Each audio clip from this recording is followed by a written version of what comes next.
আচ্ছা আরমিরা, তোমরা কি জানো আমাদের বিটিএস সদস্য জিমিনের ফার্স্ট অডিশন কেমন ছিল?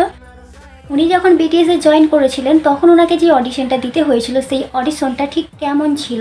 যদি না জেনে থাকো তাহলে আজকের এই ভিডিওটা তোমাদের জন্য। তো হ্যালো আর্মিস, আসসালামু আলাইকুম। তো সবাই কেমন আছো? আশা করি সবাই অনেক ভালো আছো। তো আর্মিরা, ভিডিওটা তোমরা স্কিপ না করে প্রথম থেকে শেষ পর্যন্ত দেখতে থাকো যদি তোমাদের একটু হলেও জানার আগ্রহ থাকে। একবার জিমিনকে প্রশ্ন করা হয়েছিল যে বিগ হিটে অডিশন দেওয়ার পরে যখন আপনি সিলেক্ট হন, তো তখন আপনার অডিশনটা ঠিক কেমন ছিল, মনে আছে কি? তখন আমাদের জিমিন মচি বলে, হ্যাঁ অবশ্যই মনে আছে, এটা আমার প্রথম অডিশন ছিল, তাই দরজা খুলতেই আমার হাত পা কিন্তু খুব কাঁপছিল। আমার আরও মনে আছে যে গান গাওয়ার সময় আমার কণ্ঠ অনেক কেঁপে উঠেছিল, কিন্তু যেহেতু আমি অল্প বয়সে নাচতে শুরু করি তাই আমি খুব আত্মবিশ্বাসের সাথে ওখানে নাচ করি।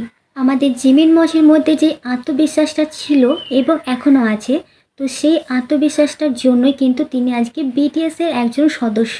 ওনার মধ্যে থাকা সেই আত্মবিশ্বাসের জন্যই কিন্তু আজকে আমরা ওনাকে একজন আইডল হিসেবে, একজন কিং হিসেবে আমাদের মাঝে পেয়েছি। তাই তোমাদেরকে একটা কথাই বলতে চাই, যখন কোনো কিছু করবে ভাববে, শুধুমাত্র করব ভাবলেই হবে না, নিজের মনের মধ্যে একটা আত্মবিশ্বাস থাকতে হবে। কারণ আত্মবিশ্বাস যদি না থাকে তাহলে কখনোই কিন্তু সেই জিনিসটা তুমি করতে পারবে না, সেটা যে কোনো জিনিস হতে পারে। তো আর্মিরা, তোমাদের কাছে জিমিনের এই অডিশনের ব্যাপারটা, এই আত্মবিশ্বাসের ব্যাপারটা কেমন লাগলো?